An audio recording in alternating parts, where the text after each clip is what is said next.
maaf, perbuatan pidana secara singkat itu didefinisikan sebagai suatu perbuatan yang dilarang atau perbuatan yang diperintahkan disertai dengan ancaman pidana bagi yang melanggar atau tidak melaksanakan perintah. Dari definisi perbuatan pidana itu apakah termasuk juga atau mencakup mengenai pertanggungjawaban pidana?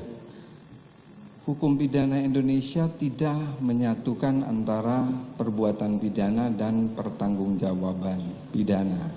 Kita mengenal paham dualistis dan bukan paham monistis, yang mana dalam paham dualistis di dalam definisi perbuatan pidana tidak meliputi pengertian atau definisi dari pertanggungjawaban pidana. Kalau memang seperti itu, apa definisi dari pertanggungjawaban pidana itu sendiri? Pada hakikatnya, pertanggungjawaban pidana adalah suatu keadaan yang dia merujuk pada 3 kemampuan. Kemampuan yang pertama, bahwa si pelaku itu menyadari perbuatan dan akibatnya. Kemampuan yang kedua, pelaku itu menyadari bahwa perbuatan tersebut bertentangan dengan ketertiban umum. Dan yang ketiga, ketika pelaku melakukan perbuatan tersebut, dia berada dalam kebebasan kehendak. Dilihat dari sudut hukum pidana, maka timbullah pertanggungjawaban pidana. Dari definisi itu, apakah juga meliputi mengenai kesalahan? Kalau kita melihat definisi mengenai kesalahan secara singkat, diartikan sebagai pencelaan yang diberikan kepada seseorang atas perbuatan yang dia lakukan yang seharusnya bisa dihindari. Kesalahan adalah elemen utama dari pertanggungjawaban pidana. Tetapi kesalahan ini juga mempunyai beberapa pengertian. Kesalahan dalam arti yang luas, dia ekivalen dengan pertanggungjawaban. Kesalahan juga bisa diartikan sebagai bentuk kesalahan, baik kesengajaan atau kealpaan, sementara kesalahan dalam pengertian yang sempit adalah salah satu bentuk dari kesalahan itu sendiri yang biasanya kita sebut dengan istilah kealpaan. Kalau memang seperti itu, bagaimana hubungan antara perbuatan pidana dan pertanggungjawaban pidana dalam hukum pidana Indonesia? Hubungan antara pertanggungjawaban pidana dan perbuatan pidana, seseorang yang melakukan perbuatan pidana belum tentu dijatuhi pidana. Masih dilihat apakah orang tersebut dapat ataukah tidak dimintakan pertanggungjawaban pidana. Namun tidak sebaliknya, ketika seseorang dapat dimintakan pertanggungjawaban pidana, maka sudah barang tentu dia melakukan perbuatan pidana, maka pada ujungnya dia akan dijatuhi pidana. Dari definisi tadi perbuatan pidana dan pertanggungjawaban pidana, apakah untuk menyatakan seseorang itu telah melakukan suatu perbuatan pidana dan orang itu mampu atau dapat mempertanggungjawabkan pidana tersebut sehingga dijatuhi pidana, motif seseorang menjadi suatu hal yang prinsip untuk dibuktikan? Majelis yang mulia, pertanyaan ini sebetulnya pernah diutarakan oleh penyidik ketika diperiksa. Tapi saya katakan beginilah, nanti ketika dalam persidangan saya akan menjelaskan ketika pertanyaan soal motif. Ada 5 hal yang ingin saya terangkan persoalan motif. Kalau kita membuka kamus bahasa Indonesia, motif itu berarti dorongan, latar belakang seseorang melakukan sesuatu. Sesudah motif, ada yang namanya kehendak. atau kemauan untuk melakukan perbuatan tersebut. Artinya ada perbedaan antara kehendak, antara motif dan kehendak. Itu yang pertama. Yang kedua yang mulia, harus dipahami bahwa salah satu bentuk kesalahan itu adalah kesengajaan. Yang disyaratkan dalam kesengajaan itu adalah weiten, mengetahui, and willen, menghendaki. Sama sekali dia tidak memasukkan motif sebagai syarat dari kesengajaan. Kendati pun ada corak kesengajaan yang menghendaki motif. Yang ketiga yang mulia, yang ingin ahli jelaskan dari persoalan motif ini, hukum pidana Indonesia ini adalah anak kandung hukum pidana Belanda. Di dalam hukum pidana Belanda ada dua teori mengenai kesalahan. Kesalahan yang pertama adalah kesalahan secara psikologis. Kesalahan yang kedua adalah kesalahan secara deskriptif normatif.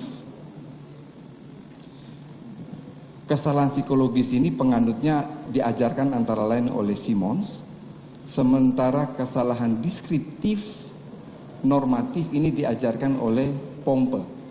Karena itu dia mengatakan kesalahan itu pada hakikatnya adalah normenvertreding. Normenvertreding itu adalah pelanggaran norma. Ketika hukum pidana ini dia masuk ke Indonesia, saya kira majelis yang mulia, penuntut umum maupun penasihat hukum, ketika kita belajar hukum pidana, kita mengenal satu nama yang namanya Mulyatno. Mengapa ini penting ahli kemukakan? Kebetulan saya dari Universitas Gadjah Mada, penasihat hukum lulusan UGM, ini penuntut umum mahasiswa saya juga lulusan UGM, jadi kita kawan seperguruan. Hanya saja harus memahami betul apa yang dikatakan oleh guru besar kita. Ketika itu diadopsi di Indonesia, yang mulia, Mulyatno melepaskan kesalahan secara psikologis. Yang digunakan adalah kesalahan secara normatif deskriptif. Ini pertama kali dikemukakan dalam pidato pengukuhan Mulyatno sebagai guru besar hukum pidana dalam upacara Disnatalis Universitas Gadjah Mada pada tanggal 19 Desember 1955. Dan sejak itu merubah praktek hukum di Indonesia maupun dari segi teoretik. Mengapa? Karena deskriptif normatif itu dia hanya ketika satu perbuatan memenuhi unsur delik dan perbuatan itu yang dimaksudkan oleh pembentuk undang-undang selesai. Deskriptif normatif meletakkan motif itu di luar persoalan perbuatan pidana. Mengapa Mulyatno mengemukakan ini yang mulia? Jangan lupa bahwa Mulyatno itu selain seorang guru besar hukum pidana, dia juga adalah jaksa agung muda. Sehingga pola pikir yang dikemukakan oleh Mulyatno, dia mempermudah dalam lapangan penuntutan. Apa yang dikemukakan oleh Mulyatno itu bukan sesuatu yang asal maunya Mulyatno, tetapi dia mengikuti yang tadi ahli katakan, mengikuti pendapat Pompe. Bahwa yang dianut adalah deskriptif normatif. Dan sejak itu dikemukakan yang mulia, dalam praktek pengadilan di Indonesia yang digunakan adalah deskriptif normatif. Sebab kritik Pompe terhadap Simons ketika menggunakan kesalahan dalam pengertian psikologis, maka setiap pengadilan menentukan apakah seseorang itu dapat dipertanggungjawabkan, maka dia harus mendatangkan seorang psikiater untuk menentukan apakah orang ini mampu bertanggung jawab ataukah tidak. Itu dianggap terlalu rumit, sehingga digunakanlah deskriptif normatif. Yang keempat yang ingin ahli jelaskan yang mulia, kalau toh digunakan ajaran kesalahan secara psikologis, tetap motif itu adalah sesuatu yang berada di luar perbuatan pidana. Motif itu dipakai sebagai hal yang meringankan atau memberatkan. Tegasnya, motif itu bukan suatu bestandil, bukan suatu elemen dari perbuatan pidana. Yang kelima, tadi ahli jelaskan bahwa untuk melihat apakah motif itu ada ataukah tidak, kita harus melihat pada suatu rumusan delik karena ada kesengajaan yang menghendaki motif. Demikian yang mulia. Baik, saudara ahli, tadi Anda terakhir mengatakan ada kesengajaan yang menghendaki motif dan itu tidak terlepas dari rumusan delik. Bisa Anda jelaskan lebih lanjut maksud itu apa? Begini yang mulia. Kita belajar, kita semua fakultas hukum, di semester 2 kita belajar mengenai asas-asas hukum pidana. Di situ kita mengenal corak kesengajaan. Ada corak kesengajaan sebagai maksud, ada corak kesengajaan sebagai kemungkinan, ada corak kesengajaan sebagai kepastian. Di luar 3 corak kesengajaan ini kita mengenal ada yang namanya tipe kesengajaan. Ada kesengajaan berwarna, ada kesengajaan tidak berwarna. Kalau kita mau pindah lagi, ada yang namanya jenis kesengajaan. Jenis kesengajaan ini kalau kita jumlahkan yang mulia, mulai dari corak kesengajaan, tipe kesengajaan, sampai jenis kesengajaan, ini jumlahnya ada 18. Dari buku saya ini saya jelaskan satu persatu. Sesudah sidang ini saya akan berikan kepada majelis yang mulia. Contoh konkret yang mulia, pasal di dalam KUHP yang menghendaki motif itu adalah pasal 378 KUHP. Saya bacakan pasal 378.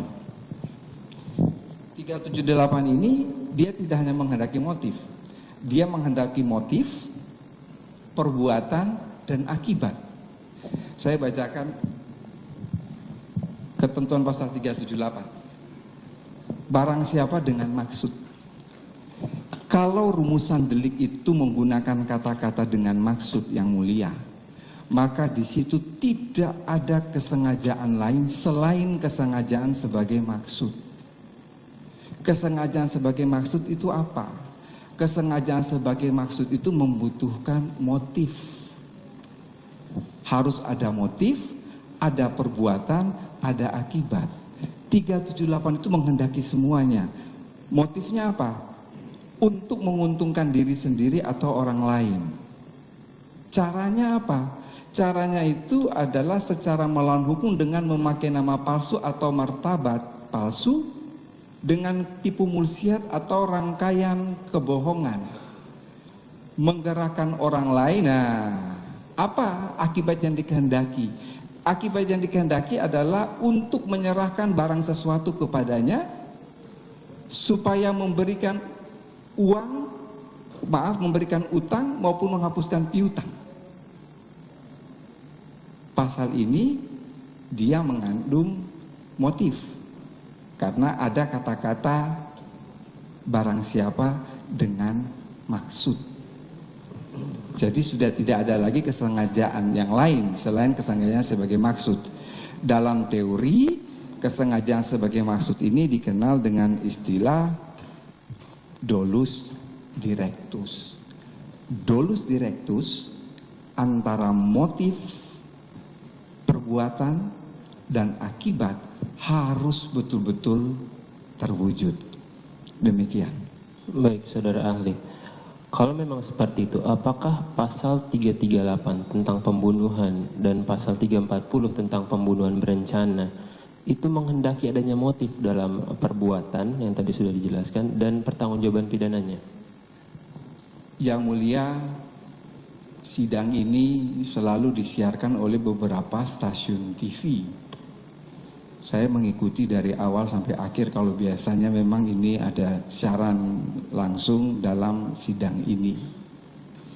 Biasanya selesai sidang ini, saya mendengar beberapa komentator mengenai persidangan. Yang bikin saya tergelitik dalam hati, kadang-kadang komentator itu tidak mengerti apa yang dia komentari. Contoh konkret, ada komentator yang mengatakan bahwa pasal pembunuhan berencana itu membutuhkan motif. Itu menyesatkan. Sekali lagi, itu menyesatkan dan memberikan distorsi informasi. Saya tegaskan bahwa jangankan pasal 338, pasal 340 tentang pembunuhan berencana itu sama sekali tidak membutuhkan motif. Kata-kata berencana yang ada di dalam konstruksi pasal 340 dalam konteks teori namanya dolus premeditatus. Dolus premeditatus itu mensyaratkan 3 hal. 3 hal itu, 3 syarat. Yang pertama, pelaku ketika memutuskan kehendak untuk melakukan itu dalam keadaan tenang. Kedua, ada tenggang waktu yang cukup antara memutuskan kehendak dan melaksanakan perbuatan. Dan yang ketiga, pelaksanaan perbuatan itu dilakukan dalam keadaan tenang. Jadi dolus premeditatus dalam konteks pasal 340 ini dia memberikan gap, memberikan batasan dengan pasal 338. Kalau pasal 338 itu delik pembunuhan biasa, yang dalam konteks teori kita katakan sebagai dolus repentinus. Sementara dolus premeditatus itu harus membutuhkan pemikiran yang matang.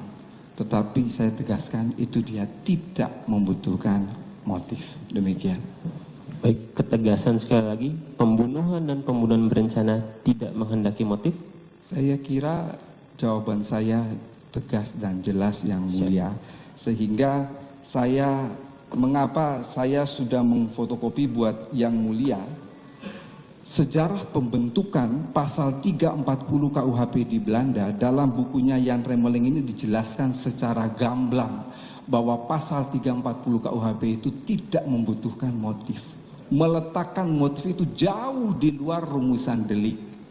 Jadi Jan Remeling ini adalah dia hoogleraar ya, guru besar dari Rijksuniversiteit van Groningen, tapi juga Jaksa Agung Belanda waktu itu, yang doorwerk bersama Hassewinkel Suringha menulis buku ini, dan kemudian dia mengutip pendapat Van Veen ketika perumusan pasal 340 KUHP di negeri Belanda yang kemudian diterapkan secara konkordasi beginselen ke dalam KUHP Indonesia. Di situ ada perdebatan, apakah kita mau merumuskan pasal pembunuhan itu sama dengan KUHP Jerman ataukah tidak. Kalau KUHP Jerman dia membutuhkan motif. Ini dijelaskan dalam halaman 171 bukunya Jan Remeling, sehingga kemudian dengan mengutip pendapat Van Veen dikatakan di situ bahwa rumusan pembunuhan dalam KUHP Jerman itu berlawanan dengan prinsip pembuatan undang-undang Belanda yang justru menempatkan motivasi pelaku sejauh mungkin dari rumusan delik. Jadi jangan capek-capek cari motif, karena pasal itu tidak membutuhkan motif. Jadi kalau nanti mungkin majelis yang mulia bersidang di tempat lain cerita soal pembunuhan berencana, kalau ada ahli pidana yang bilang harus memerlukan motif, suruh baca ulang mengenai sejarah pembentukan KUHP di Belanda. Demikian yang mulia. Baik, saudara ahli. Keadaan seperti ini sekarang. Di dalam surat dakwaan itu misalkan ya, sudah ada uraian mengenai latar belakang melakukan suatu tindak pidana. Itu apa penjelasannya? Sudah ada motif dijabarkanlah dalam surat dakwaan. Kemudian dijabarkan juga mengenai unsur-unsur dalam pembunuhan berencana itu. Sampai akhirnya kepada akibat bahwa si korban itu mati. Apabila dalam surat dakwaan itu nanti dalam surat tuntutan tidak analisa mengenai motif, apa akibatnya terhadap surat dakwaan itu? Yang mulia, suatu pasal dirumuskan dalam rumusan delik mempunyai dua fungsi. Fungsi yang pertama adalah pengejawantahan asas legalitas. Kebetulan disertasi saya mengenai asas legalitas. Yang kedua adalah fungsi unjuk bukti. Yang dibuktikan oleh penuntut umum itu hanyalah bestandil. Apa perbedaan antara bestandil dan elemen? Yang mulia, kalau kita membuka kamus bahasa Belanda Indonesia, elemen itu diartikan sebagai unsur, bestandil diartikan juga sebagai unsur, padahal itu dua hal yang berbeda. Elemen bisa tertulis, bisa tidak tertulis.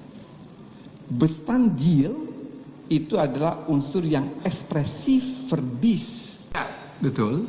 Karena tadi yang saudara sampaikan sepertinya berencana itu seakan-akan hanya sebagai alasan memperberat. Betul, memperberat.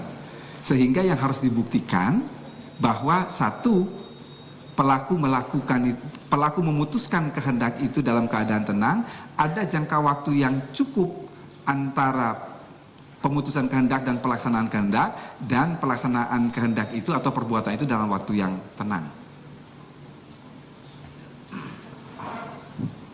Baik, ahli. Menarik pendapat saudara setelah kami amati selama proses persidangan ini. Akan tetapi ada yang saya tidak sependapat. Seperti yang ahli katakan di dalam pasal 340 Kitab Undang-Undang Hukum Pidana itu tidak perlu ada motif. Ya. Saudara bilang tadi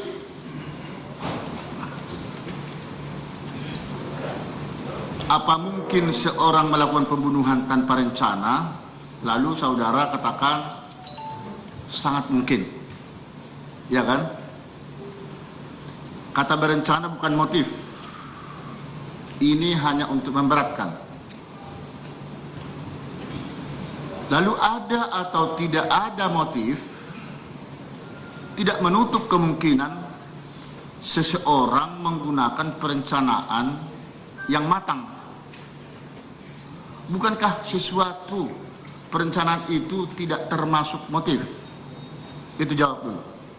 Begini, tadi ahli sudah menjawab pertanyaan itu ketika kita berbicara dalam konteks yang disebut dengan istilah dolus premeditatus. Ya. Dolus premeditatus itu boleh dikatakan bahwa itu kesengajaan yang ditujukan kepada sebarang orang dan memang dia tanpa motif.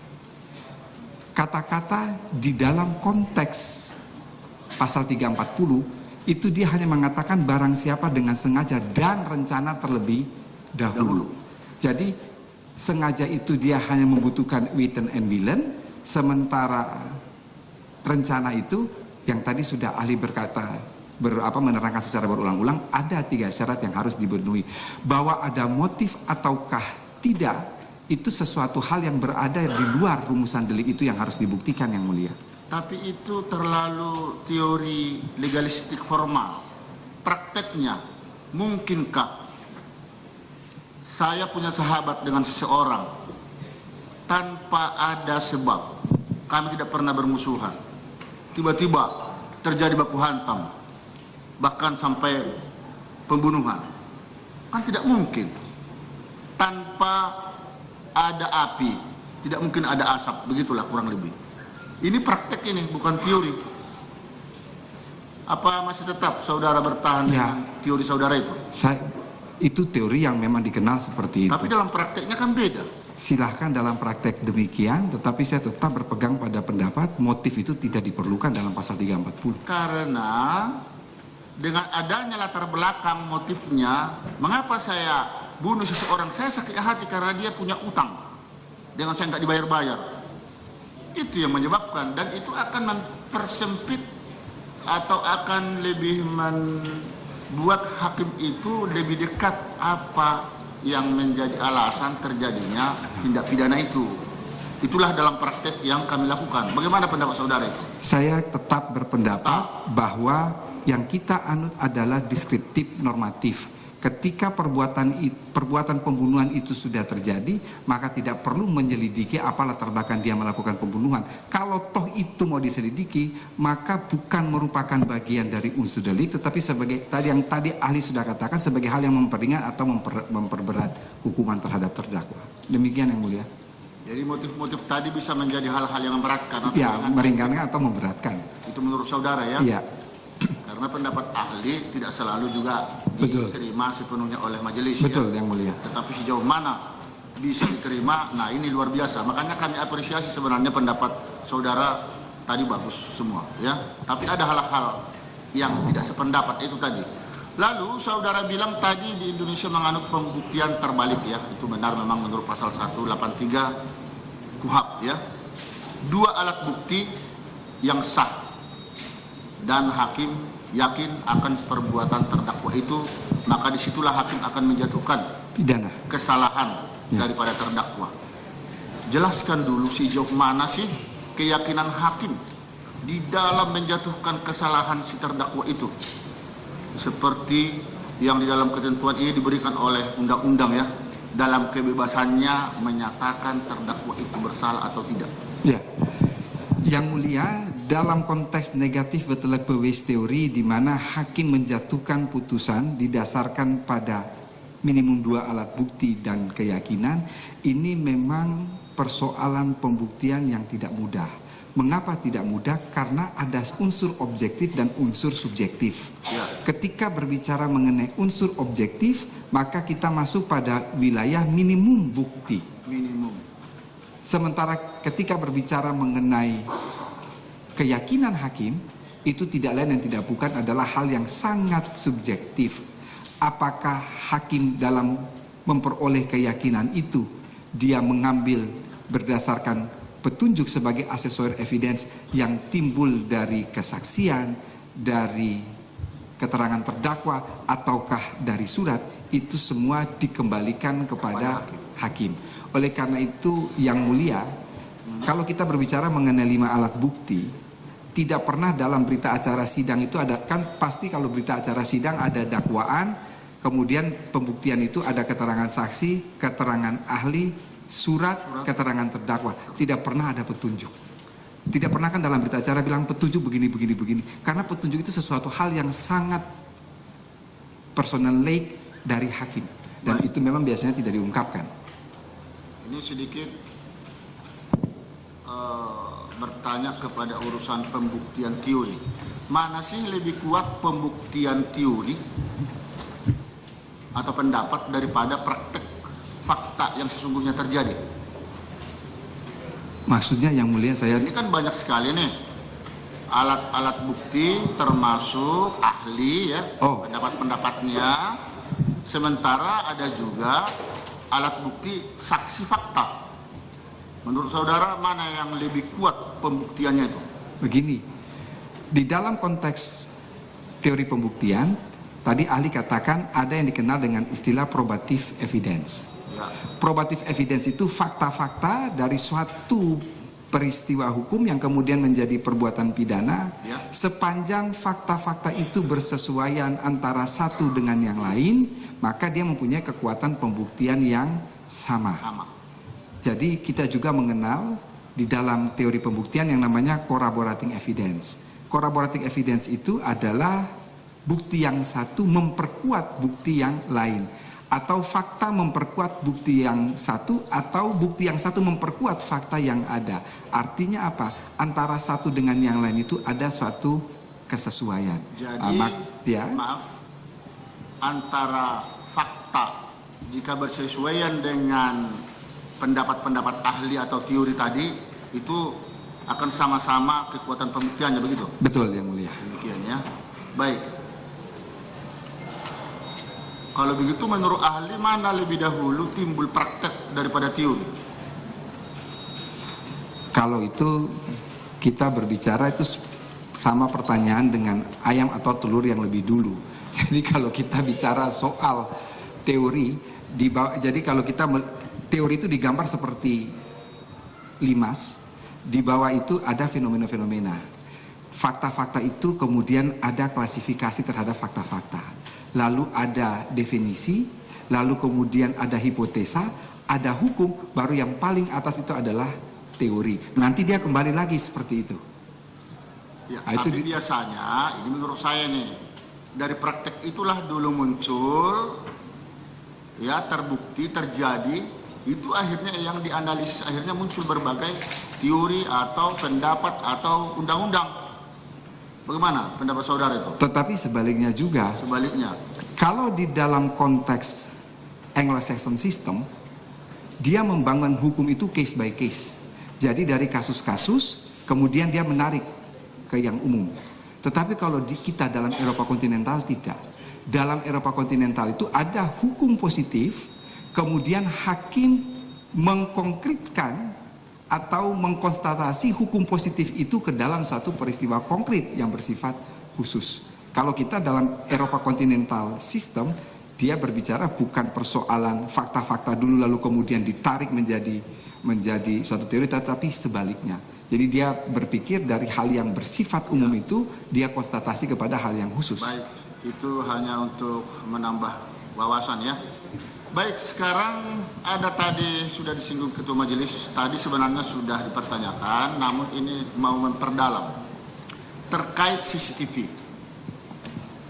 Ini ada fakta kejadian seperti yang kita saksikan bersama selama persidangan, ya. Baik menurut flash disk atau video maupun menurut pembuktian dari jaksa penuntut umum atau ahli-ahli toksikologi ya, setelah dijumbo begitu. Ini dari berbagai peristiwa gambar itu kan diperoleh, akhirnya CCTV itu memang menggambarkan peristiwa nyata, kan begitu. Dapatkah saudara jelaskan sejauh mana kekuatan pembuktian CCTV tersebut? Seperti yang sudah dicatat tadi oleh saudara, ini teknologi informasi. Tetapi di dalam KUHP itu belum diatur. Ya, dalam pasal 184 KUHP itu bagaimana? Iya. Penjelasan saudara tentang kekuatan pembuktian semacam CCTV tersebut. Iya.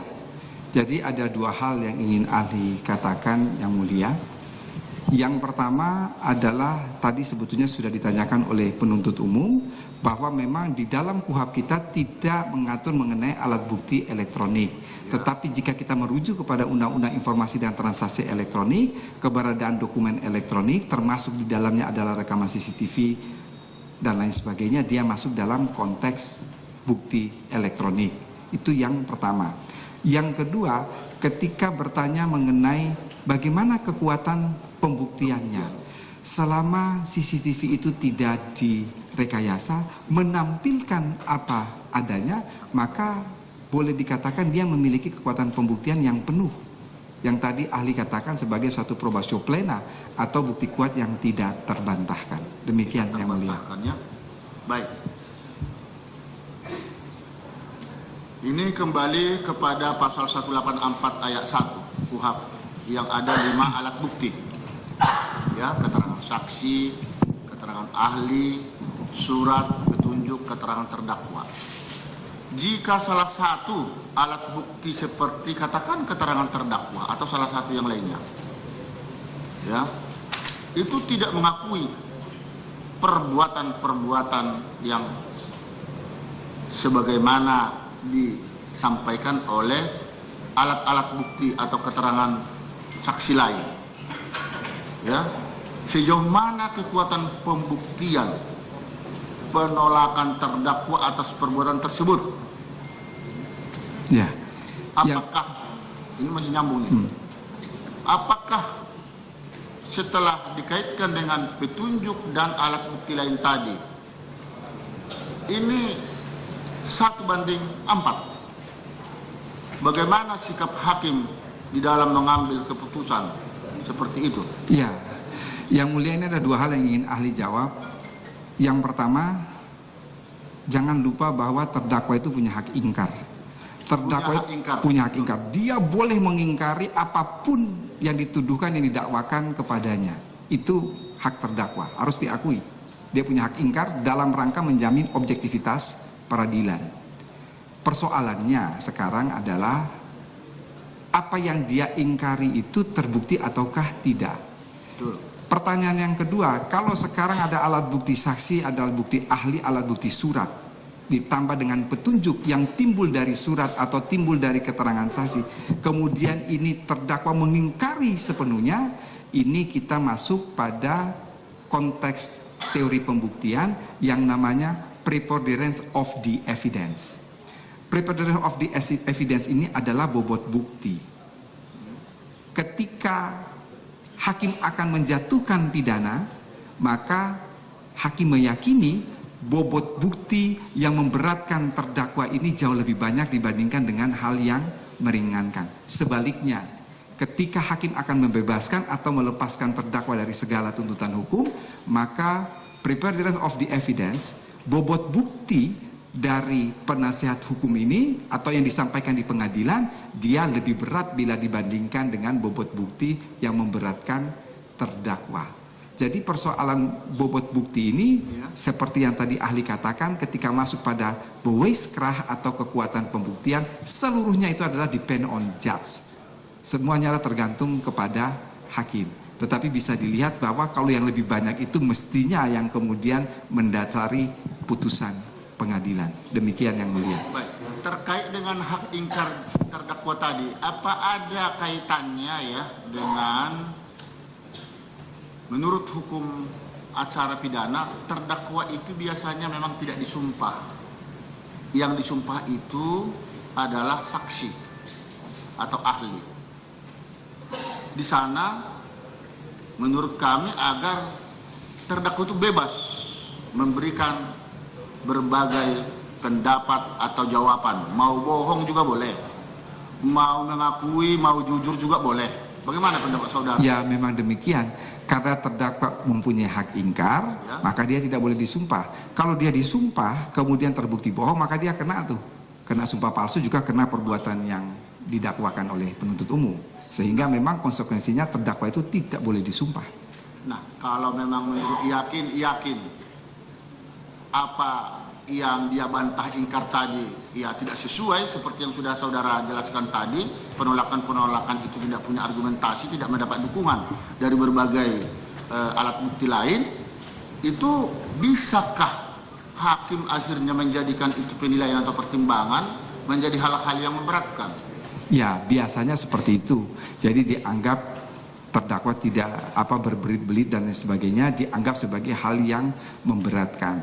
Tetapi juga yang ingin yang ingin ahli katakan, ya, ketika berbicara soal bobot bukti ini, ya, di situ seluruhnya dikembalikan kepada hakim untuk melihat apakah kesesuaian antara bukti-bukti yang satu dengan bukti-bukti yang lain, dia sesuai ataukah tidak, atau dengan apa yang disampaikan oleh terdakwa dalam alat bukti keterangan terdakwa.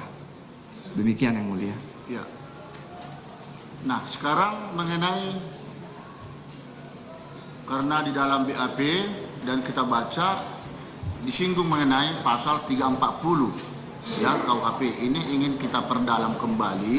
Di sana ada unsur sengaja, apakah ini dalam praktek nih? Kami sudah mendengar tadi penjelasan saudara di dalam teori demi teori ya. Apakah dengan sengaja ini sama artinya dengan maksud atau keinginan atau kehendak untuk melaksanakan sesuatu, ada niat, ada rencana untuk melukai seseorang? Begitukah maksudnya dengan sengaja di sini? Jadi begini yang mulia, di dalam buku prinsip-prinsip hukum pidana ini ahli tulis secara gamblang mengenai perumusan kesengajaan dalam suatu pasal. Ada kalanya bentuk kesalahan berupa kesengajaan ini dijelaskan secara ekspresif verbis. Ya. Pasal 338, pasal 340 dia secara ekspresif verbis menulis di situ kata-kata dengan sengaja. Ada kalanya kata-kata dengan sengaja itu tidak ditulis. Contohnya pasal 351 tentang penganiayaan, tidak ada di situ kata-kata dengan sengaja. Dia langsung mendefinisikan penganiayaan bla bla bla bla bla. Tidak ada satupun kata tentang sengaja di situ. Lalu pertanyaan lebih lanjut yang mulia, Ya. bagaimana kalau suatu pasal itu dia tidak menyebutkan bentuk kesalahan? Di sini Simons menggunakan suatu doktrin yang itu diikuti oleh seluruh ahli hukum pidana, bahwa jika suatu pasal tidak menyebutkan bentuk kesalahan, maka pasal itu harus diartikan sebagai kesengajaan. Lalu apa bedanya antara rumusan delik yang secara tegas menyebutkan barang siapa dengan sengaja dan rumusan delik yang tidak menyebutkan kata-kata dengan sengaja? Bedanya itu ada pada lapangan penuntutan. Ketika ada kata-kata dengan sengaja, maka penuntut umum hukumnya wajib untuk membuktikan kesengajaan itu. Tetapi kalau tidak ada kata-kata dengan sengaja, maka penuntut umum tidak perlu membuktikan adanya kesengajaan. Begitu semua unsur delik terbukti, maka kesengajaan dianggap terbukti dengan sendirinya. Yang kedua yang mulia, Ya. tidak selamanya kata-kata dengan sengaja itu ditulis barang siapa dengan sengaja, tetapi menggunakan kata-kata yang lain. Tadi Ali sudah memberikan contoh pasal 378. Dia tidak menyebutkan barang siapa dengan sengaja, tapi barang siapa dengan maksud. Pasal 362, barang siapa mengambil barang sebagian atau seluruhnya kepunyaan orang lain dengan maksud dimiliki. Kata-kata dengan maksud itu dia menghendaki hanya kesengajaan sebagai maksud. Kesengajaan sebagai maksud itu apa? Berarti antara motif, kemudian perbuatan dan akibat benar-benar terwujud.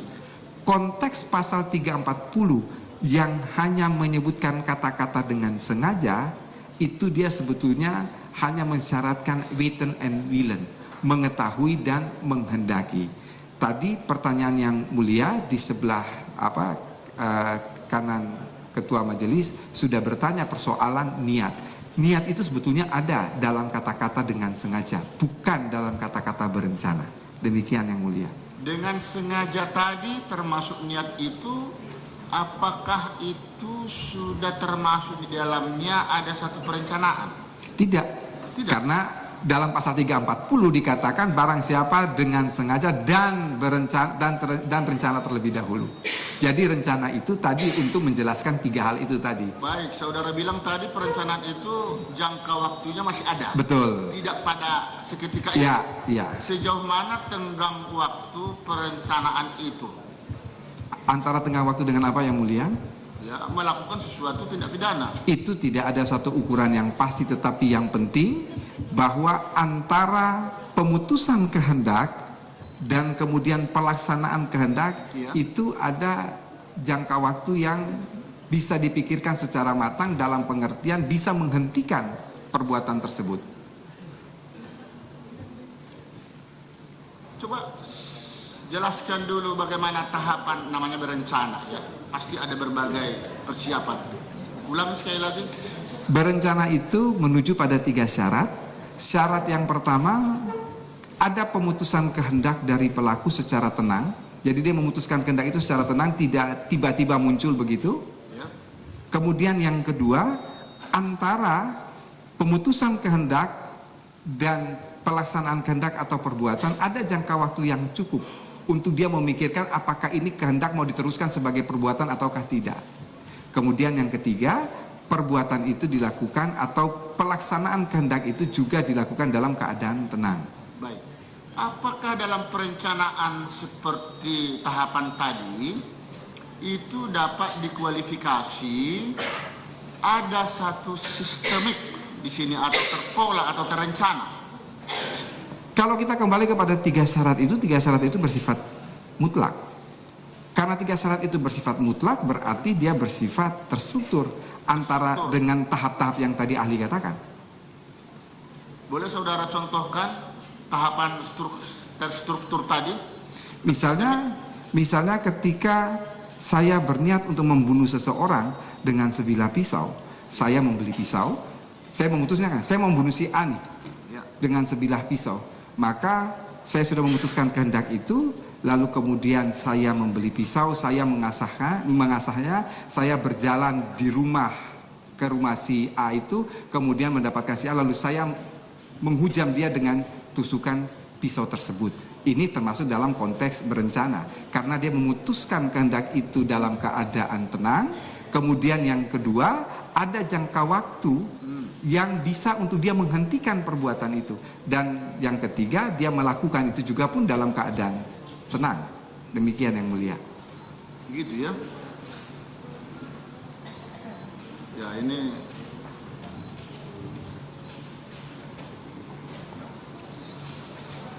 kalau kita misalnya ya mau melakukan sesuatu kehendak, keinginan untuk melukai seseorang, dan kebetulan seseorang itu teman sendiri atau sahabat, apakah dalam hal ini ada satu maksud kami begini, apakah sampai hati orang itu melakukan sesuatu itu, kehendak tadi, seharusnya menyuruh orang lain dong. Nah ini bagaimana di sini menurut pendapat saudara, kalau kan tidak tertutup memang kemungkinan untuk melukai seseorang itu apakah orang lain atau yang tak kenal. Kan alat bukti yang sah.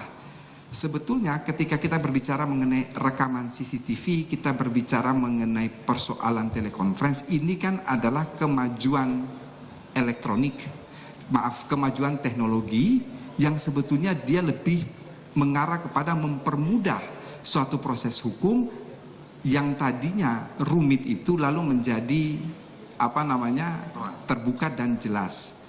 Yang mulia, ada perbedaan pembuktian di dalam konteks perdata dan dalam konteks pidana.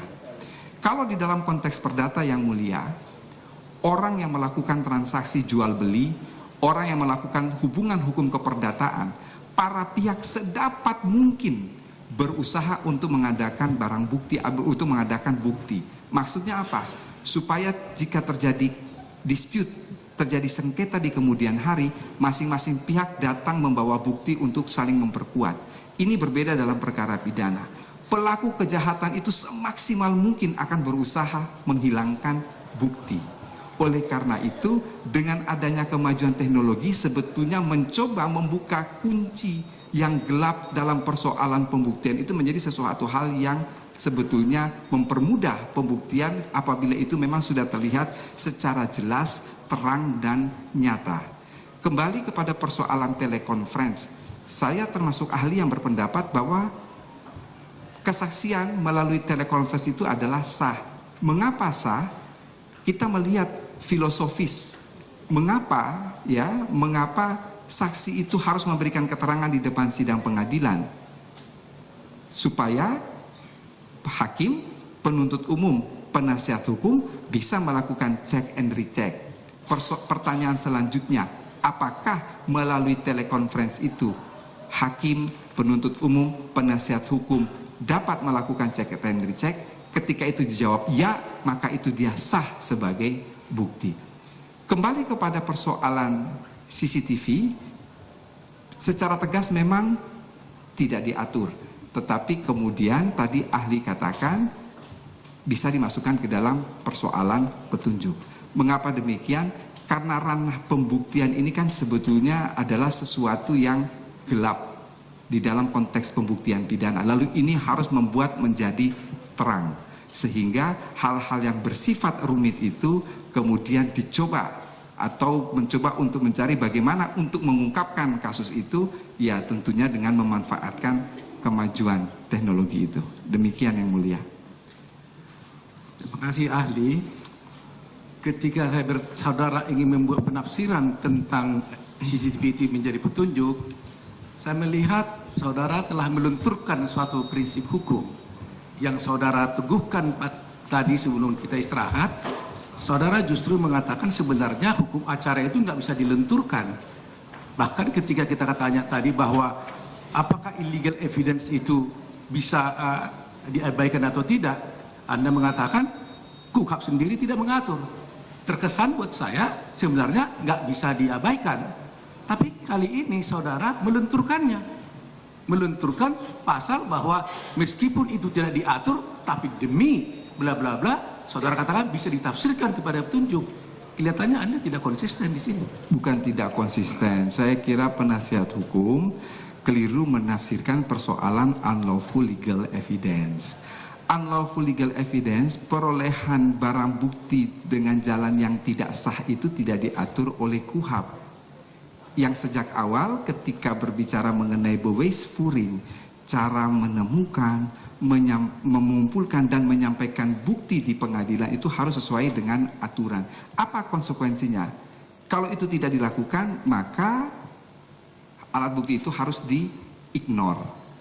Tetapi saya katakan tadi bahwa KUHP kita tidak mengatur soal itu. Oleh karena itu, tidak serta-merta ketika kita mengatakan bahwa alat bukti elektronik itu bisa dimasukkan ke dalam petunjuk, bukan berarti lalu ini ada kaitannya dengan unlawful legal evidence, karena KUHP kita tidak mengatur soal unlawful legal evidence, sehingga hal-hal yang mempermudah itu bisa dimasukkan di dalam yang tadi ahli katakan alat bukti petunjuk. Justru kecuali kalau ya KUHP kita dia mempersoalkan atau ada sanksi yang tegas mengenai unlawful legal evidence, maka selama alat bukti elektronik itu tidak disebut dalam KUHP, tidak sah dan tidak serta-merta sah. Mengapa demikian? Yang pertama tadi harus ada suatu kepastian dari ahli IT bahwa mengatakan, oh ini asli nih. Kalau masih timbul keraguan, lalu kemudian dibandingkan dengan sumber tempat pengambilannya. Jadi kalau tidak pernah dibandingkan, bagaimana? Ahli IT juga datang, sudah ditanya, nggak dibandingkan ke sini, bagaimana? Susah untuk kita mengatakan bahwa itu adalah asli selama tidak dibandingkan. Kalau memang ada dua sumber, kalau itu diambil dari satu, kalau ini rekaman CCTV kemudian diambil dari sumber, maka untuk menentukan apakah ini ada rekayasa atau tidak, antara yang diambil dan sumbernya ini harus dibandingkan. Betul. Terima kasih. Tadi dikatakan bahwa CCTV itu sebagai petunjuk oleh saya berpendapat sebagai petunjuk, ya. Ya. Kemudian apakah CCTV itu juga bisa diklasifikasikan sebagai barang bukti, rekaman CCTV? Ya, pada dasarnya tadi ahli katakan bahwa KUHP kita membedakan antara barang bukti dan alat bukti. Rekaman CCTV itu adalah physical evidence, dia masuk dalam kategori barang bukti. Cuman barang bukti itu kemudian ketika kita akan masukkan ke dalam 184 itu kita akan tempatkan di mana? Paling-paling dia hanya ditempatkan pada persoalan petunjuk. Karena dia bukan keterangan saksi, dia bukan keterangan ahli, dia bukan surat. Kemudian manfaat barang bukti di dalam pembuktian itu apa? Tidak lain dan tidak bukan adalah untuk memperkuat keyakinan hakim.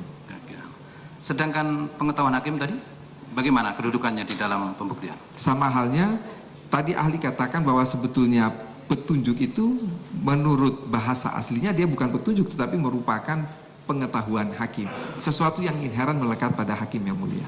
Tapi sumber pengetahuan hakim itu sama, maksud dari ahli juga diperoleh, maksud saya, pengetahuan hakim itu apabila dengan bahasa yang lain adalah petunjuk, apakah pengetahuan hakim itu juga diperoleh dari keterangan saksi, surat, maupun keterangan terdakwa? Dan hal-hal lainnya yang timbul di dalam persidangan.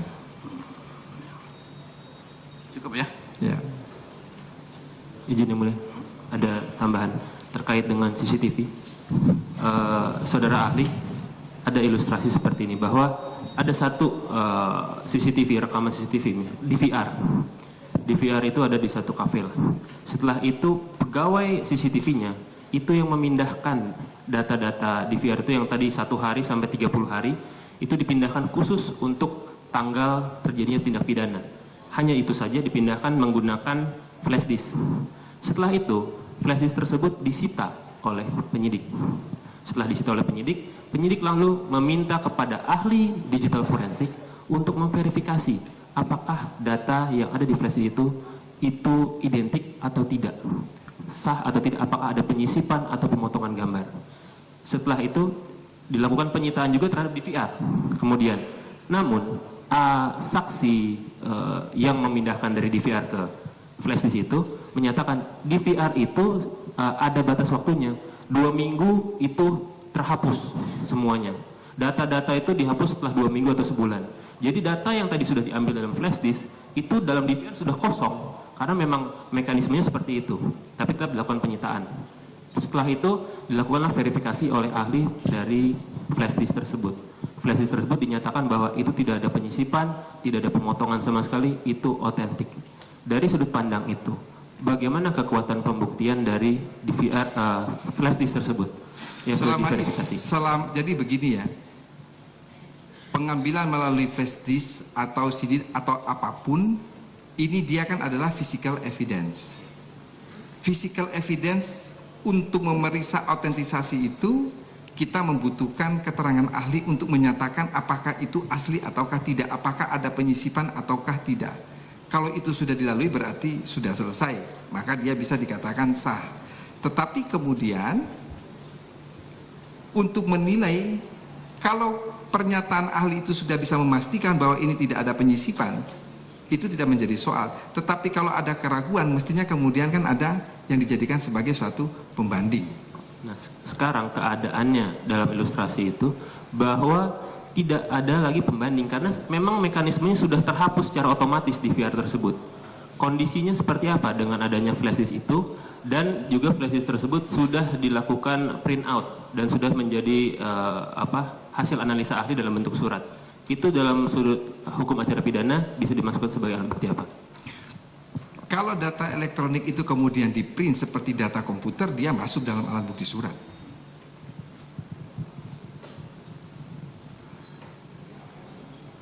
Cukup yang mulia. Ada tanggapan dari terdakwa atas keterangan ahli? Tidak ngerti yang mulia, tidak ada tanggapan. Terima kasih. Terima kasih. Sama-sama yang mulia. Moga boleh meninggalkan ruang sidang. Dari saksi ahli. Semuanya Saksi ahli masih tetap Profesor Edi Hiari yang merupakan guru besar di Universitas Gadjah Mada dan juga ia merupakan saksi ahli hukum pidana. Dalam kesaksian yang telah dilanjutkan pada usai skors tadi, Majelis Hakim telah mempertanyakan sejumlah pertanyaan kepada saksi ahli perihal motif seseorang melakukan pembunuhan.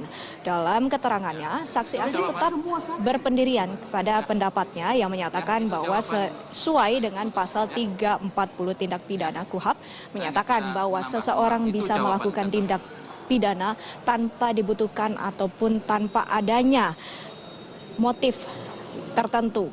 Sehingga hal inilah yang tetap ditekankan oleh saksi ahli dalam persidangan sebelumnya itu. Dan juga apabila perbuatan tersebut merupakan perbuatan yang disengaja dan berencana, seseorang pun tidak harus dilandaskan atas motif tertentu.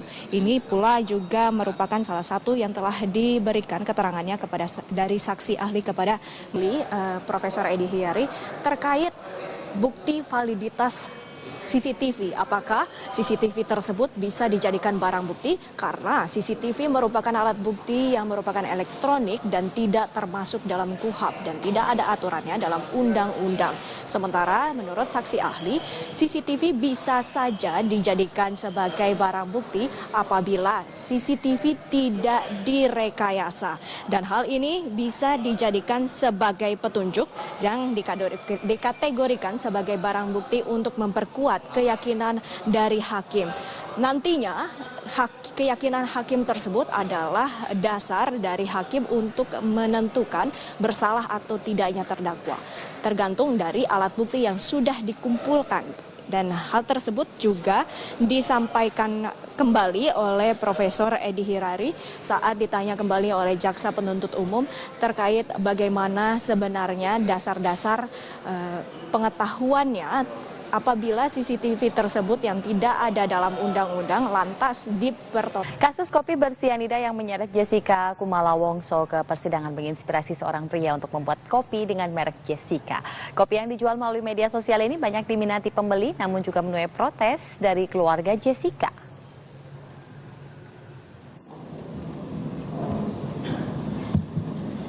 Kasus kopi bersianida yang menewaskan Wayan Mirna Salihin dan menyeret Jessica Kumala Wongso ke persidangan menginspirasi seorang pria asal Surabaya, Jawa Timur. Animo masyarakat dalam mengikuti perkembangan kasus tersebut dimanfaatkan oleh Sefri Haris sebagai merek dagang.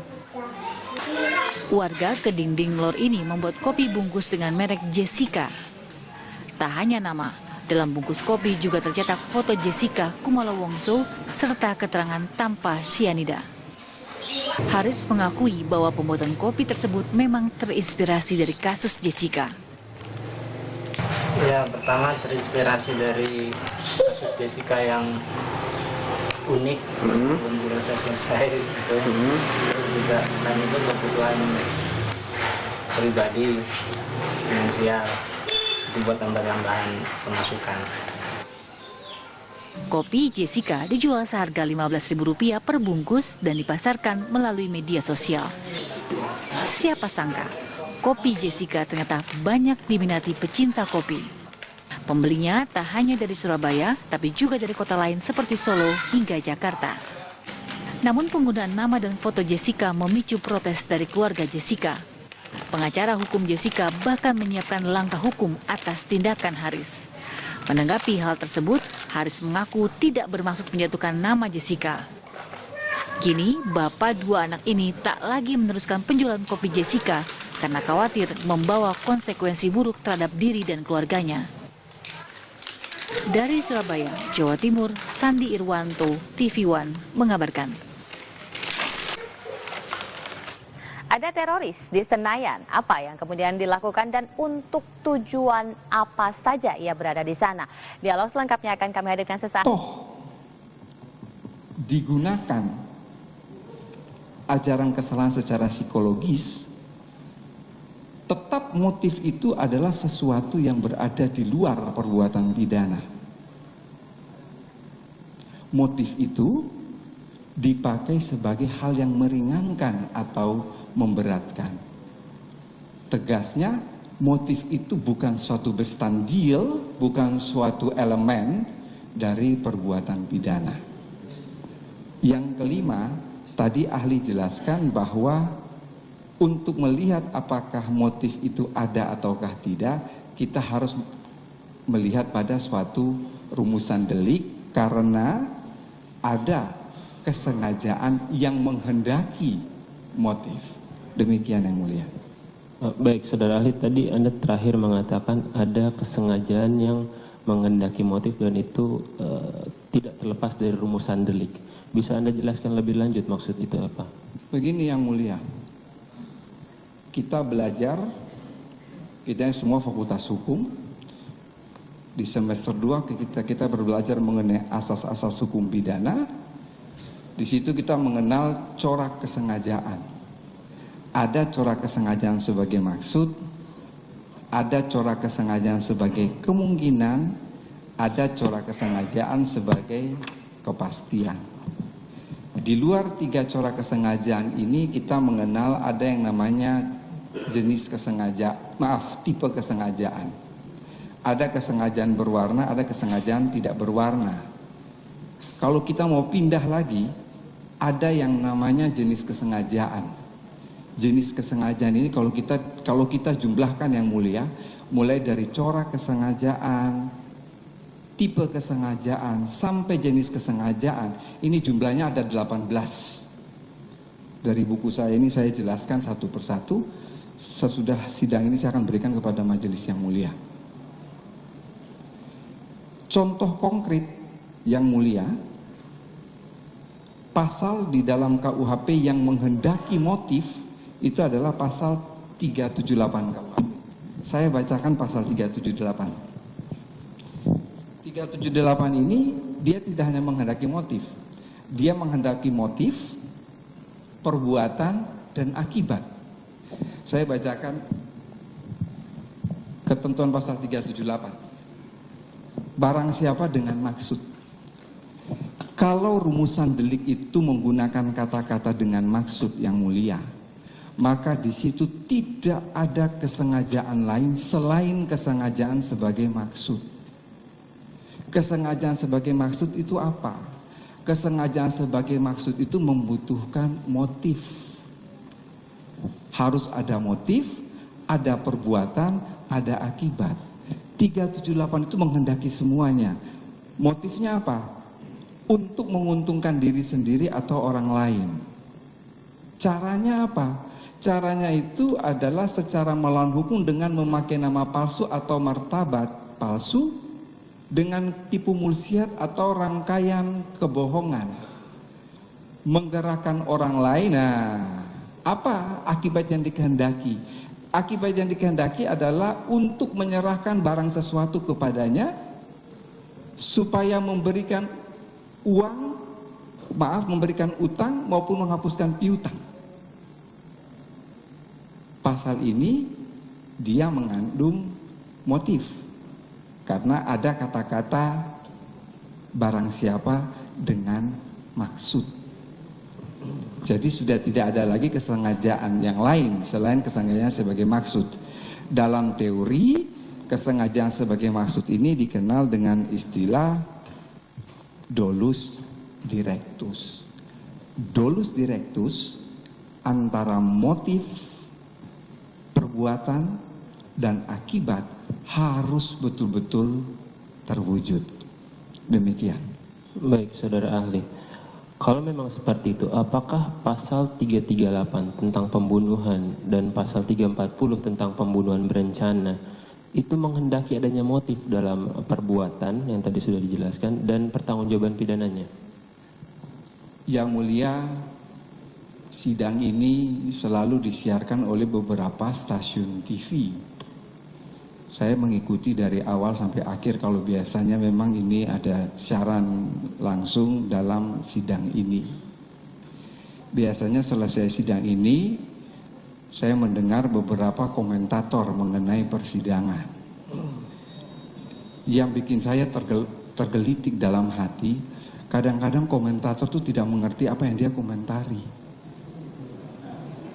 Contoh konkret, ada komentator yang mengatakan bahwa pasal pembunuhan berencana itu membutuhkan motif.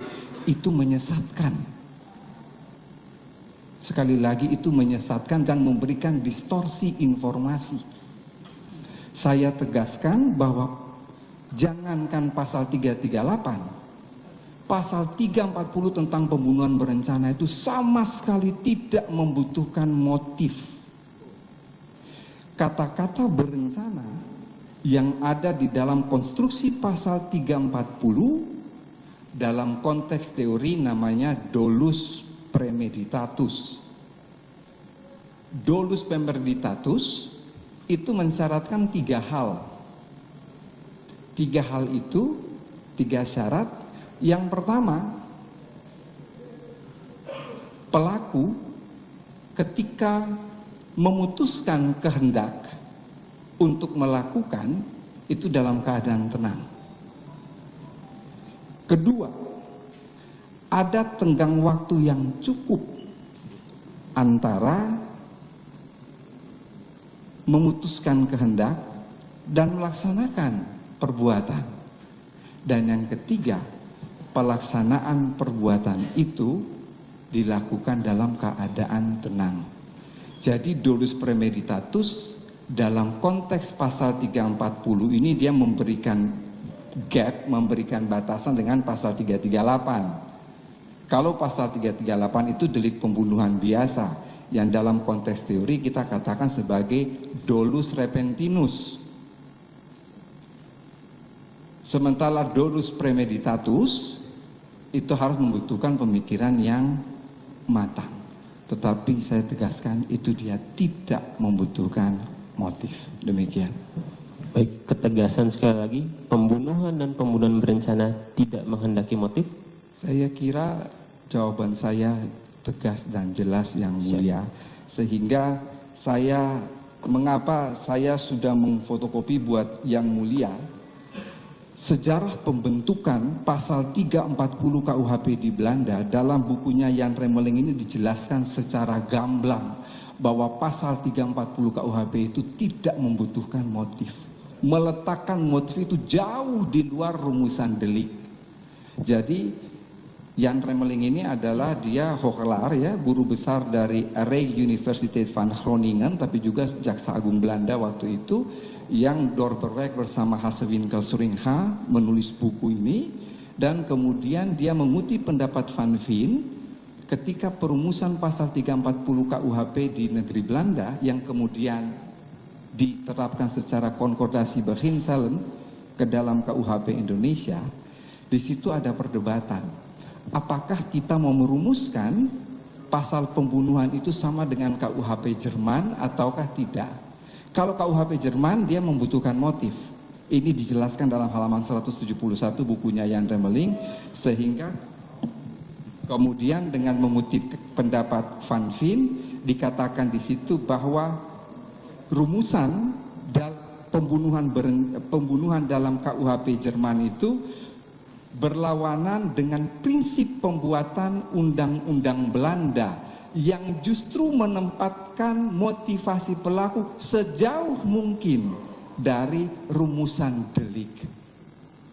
Jadi jangan capek-capek cari motif, karena pasal itu tidak membutuhkan motif. Jadi kalau nanti mungkin Majelis Yang Mulia bersidang di tempat lain cerita soal pembunuhan berencana, kalau ada ahli pidana yang bilang harus memerlukan motif, suruh baca ulang mengenai sejarah pembentukan KUHP di Belanda. Demikian Yang Mulia. Baik saudara ahli, keadaan seperti ini sekarang. Di dalam surat dakwaan itu misalkan ya, sudah ada uraian mengenai latar belakang melakukan suatu tindak pidana. Itu apa penjelasannya? Sudah ada motif dijabarkanlah dalam surat dakwaan. Kemudian dijabarkan juga mengenai unsur-unsur dalam pembunuhan berencana itu. Sampai akhir. Sama pertanyaan dengan ayam atau telur yang lebih dulu. Jadi kalau kita bicara soal teori, jadi kalau kita teori itu digambar seperti limas, di bawah itu ada fenomena-fenomena. Fakta-fakta itu kemudian ada klasifikasi terhadap fakta-fakta. Lalu ada definisi, lalu kemudian ada hipotesa, ada hukum, baru yang paling atas itu adalah teori. Nanti dia kembali lagi seperti itu. Ya, tapi biasanya, ini menurut saya nih, dari praktek itulah dulu muncul, ya terbukti, terjadi, itu akhirnya yang dianalisis, akhirnya muncul berbagai teori atau pendapat atau undang-undang. Bagaimana pendapat saudara itu? Tetapi sebaliknya juga. Sebaliknya. Kalau di dalam konteks Anglo-Saxon system, dia membangun hukum itu case by case. Jadi dari kasus-kasus, kemudian dia menarik ke yang umum. Tetapi kalau di kita dalam Eropa kontinental tidak. Dalam Eropa kontinental itu ada hukum positif, kemudian hakim mengkonkretkan atau mengkonstatasi hukum positif itu ke dalam satu peristiwa konkret yang bersifat khusus. Kalau kita dalam Eropa kontinental sistem, dia berbicara bukan persoalan fakta-fakta dulu lalu kemudian ditarik menjadi suatu teori, tetapi sebaliknya. Jadi dia berpikir dari hal yang bersifat umum itu, dia konstatasi kepada hal yang khusus. Baik, itu hanya untuk menambah wawasan ya. Baik, sekarang ada tadi sudah disinggung Ketua Majelis, tadi sebenarnya sudah dipertanyakan, namun ini mau memperdalam. Terkait CCTV. Ini ada fakta kejadian seperti yang kita saksikan bersama selama persidangan. Ya. Baik menurut flash disk atau video maupun menurut pembuktian dari jaksa penuntut umum atau ahli-ahli toksikologi ya, setelah dijumbo begitu. Ini dari berbagai peristiwa gambar itu kan diperoleh, akhirnya CCTV itu memang menggambarkan peristiwa nyata, kan begitu. Dapatkah saudara jelaskan sejauh mana kekuatan pembuktian CCTV tersebut? Seperti yang sudah dicatat tadi oleh saudara, ini teknologi informasi. Tetapi di dalam KUHP itu belum diatur. Ya, dalam pasal 184 KUHP itu bagaimana? Penjelasan saudara tentang kekuatan pembuktian semacam CCTV tersebut. Iya. Jadi ada dua hal yang ingin ahli katakan, Yang Mulia.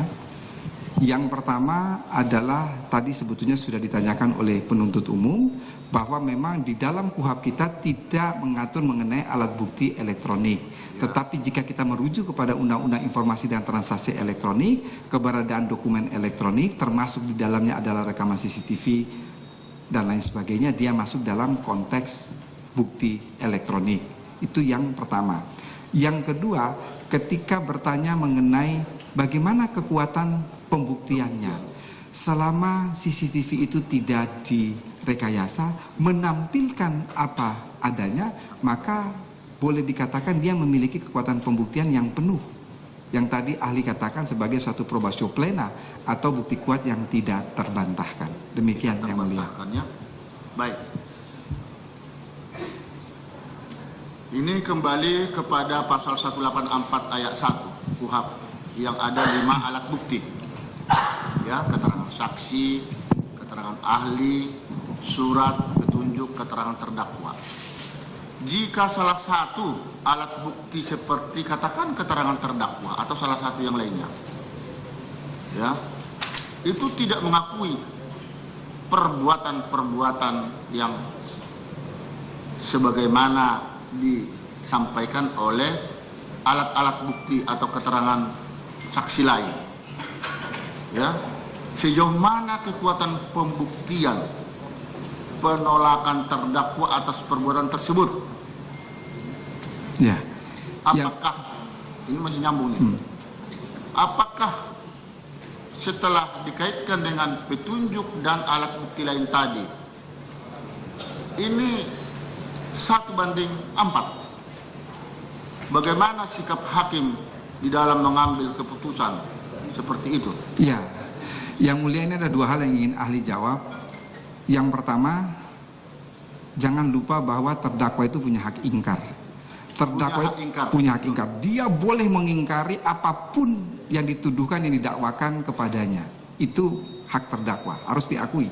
Dia punya hak ingkar dalam rangka menjamin objektivitas peradilan. Persoalannya sekarang adalah apa yang dia ingkari itu terbukti ataukah tidak. Pertanyaan yang kedua, kalau sekarang ada alat bukti saksi, ada alat bukti ahli, alat bukti surat, ditambah dengan petunjuk yang timbul dari surat atau timbul dari keterangan saksi, kemudian ini terdakwa mengingkari sepenuhnya, ini kita masuk pada konteks teori pembuktian yang namanya preponderance of the evidence. Preponderance of the evidence ini adalah bobot bukti. Ketika hakim akan menjatuhkan pidana, maka hakim meyakini bobot bukti yang memberatkan terdakwa ini jauh lebih banyak dibandingkan dengan hal yang meringankan. Sebaliknya, ketika hakim akan membebaskan atau melepaskan terdakwa dari segala tuntutan hukum, maka preponderance of the evidence, bobot bukti dari penasihat hukum ini atau yang disampaikan di pengadilan, dia lebih berat bila dibandingkan dengan bobot bukti yang memberatkan terdakwa. Jadi persoalan bobot bukti ini seperti yang tadi ahli katakan, ketika masuk pada bewijskracht atau kekuatan pembuktian, seluruhnya itu adalah depend on judge. Semuanya tergantung kepada hakim. Tetapi bisa dilihat bahwa kalau yang lebih banyak itu mestinya yang kemudian mendasari putusan pengadilan. Demikian Yang Mulia. Baik. Terkait dengan hak ingkar terdakwa tadi, apa ada kaitannya ya dengan menurut hukum acara pidana, terdakwa itu biasanya memang tidak disumpah. Yang disumpah itu adalah saksi atau ahli. Di sana menurut kami agar terdakwa itu bebas memberikan berbagai pendapat atau jawaban, mau bohong juga boleh, mau mengakui, mau jujur juga boleh. Bagaimana pendapat saudara? Ya, memang demikian. Karena terdakwa mempunyai hak ingkar, maka dia tidak boleh disumpah. Kalau dia disumpah kemudian terbukti bohong, maka dia kena tuh, kena sumpah palsu, juga kena perbuatan yang didakwakan oleh penuntut umum. Sehingga memang konsekuensinya terdakwa itu tidak boleh disumpah. Nah, kalau memang menurut yakin apa yang dia bantah ingkar tadi ya tidak sesuai seperti yang sudah saudara jelaskan tadi, penolakan itu tidak punya argumentasi, tidak mendapat dukungan dari berbagai alat bukti lain, itu bisakah hakim akhirnya menjadikan itu penilaian atau pertimbangan menjadi hal-hal yang memberatkan? Ya, biasanya seperti itu. Jadi dianggap terdakwa tidak berbelit-belit dan lain sebagainya, dianggap sebagai hal yang memberatkan. Tetapi juga yang ingin yang ingin ahli katakan, ya, ketika berbicara soal bobot bukti ini, ya, di situ seluruhnya dikembalikan kepada hakim untuk melihat apakah kesesuaian antara bukti-bukti yang satu dengan bukti-bukti yang lain dia sesuai ataukah tidak, atau dengan apa yang disampaikan oleh terdakwa dalam alat bukti keterangan terdakwa. Demikian yang mulia. Ya. Nah, sekarang mengenai, karena di dalam BAP dan kita baca disinggung mengenai pasal 340 ya KUHP ini, ingin kita perdalam kembali. Di sana ada unsur sengaja. Apakah ini dalam praktek nih? Kami sudah mendengar tadi penjelasan saudara di dalam teori demi teori, ya. Apakah dengan sengaja ini sama artinya dengan maksud atau keinginan atau kehendak untuk melaksanakan sesuatu, ada niat, ada rencana untuk melukai seseorang? Begitukah maksudnya dengan sengaja di sini? Jadi begini yang mulia, di dalam buku prinsip-prinsip hukum pidana ini ahli tulis secara gamblang mengenai perumusan kesengajaan dalam suatu pasal. Ada kalanya bentuk kesalahan berupa kesengajaan ini dijelaskan secara ekspresif verbis. Ya. Pasal 338, pasal 340 dia secara ekspresif verbis menulis di situ kata-kata dengan sengaja. Akhirnya kepada akibat bahwa si korban itu mati. Apabila dalam surat dakwaan itu nanti dalam surat tuntutan tidak analisa mengenai motif, apa akibatnya terhadap surat dakwaan itu? Yang mulia, suatu pasal dirumuskan dalam rumusan delik mempunyai dua fungsi. Fungsi yang pertama adalah pengejawantahan asas legalitas. Kebetulan disertasi saya mengenai asas legalitas. Yang kedua adalah fungsi unjuk bukti. Yang dibuktikan oleh penuntut umum itu hanyalah bestandil. Apa perbedaan antara bestandil dan elemen? Yang mulia, kalau kita membuka kamus bahasa Belanda Indonesia, elemen itu diartikan sebagai unsur, bestandil diartikan juga sebagai unsur, padahal itu dua hal yang berbeda. Elemen bisa tertulis, bisa tidak tertulis. Bestandil itu adalah unsur yang ekspresif verbis. Ya. Betul. Karena tadi yang saudara sampaikan sepertinya berencana itu seakan-akan hanya sebagai alasan memperberat. Betul, memperberat. Sehingga yang harus dibuktikan bahwa satu, pelaku memutuskan kehendak itu dalam keadaan tenang, ada jangka waktu yang cukup antara pemutusan kehendak dan pelaksanaan kehendak, dan pelaksanaan kehendak itu atau perbuatan itu dalam waktu yang tenang. Baik, ahli. Menarik pendapat saudara setelah kami amati selama proses persidangan ini. Akan tetapi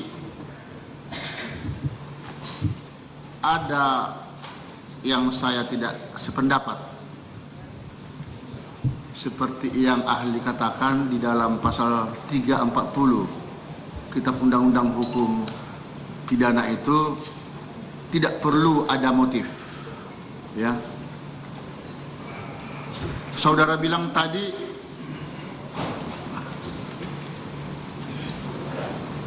apa mungkin seorang melakukan pembunuhan tanpa rencana? Lalu saudara katakan sangat mungkin. Ya kan? Kata berencana bukan motif.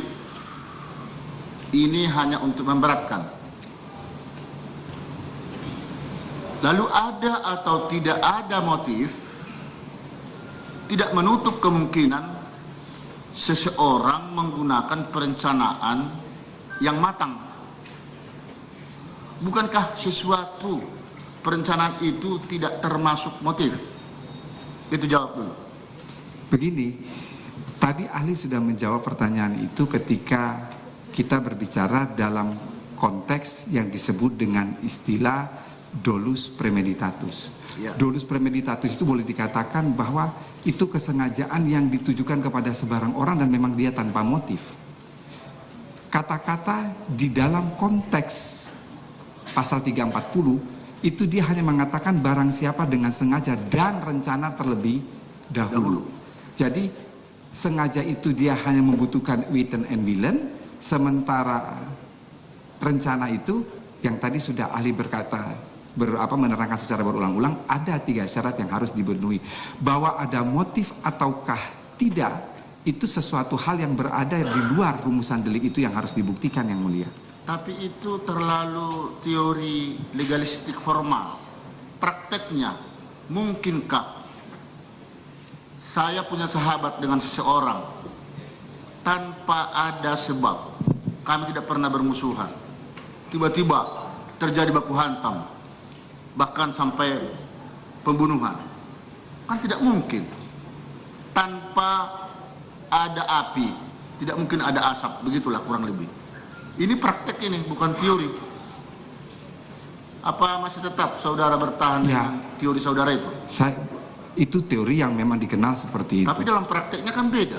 Silahkan dalam praktek demikian, tetapi saya tetap berpegang pada pendapat motif itu tidak diperlukan dalam pasal 340. Karena dengan adanya latar belakang motifnya, mengapa saya bunuh seseorang? Saya sakit hati karena dia punya utang dengan saya nggak dibayar-bayar.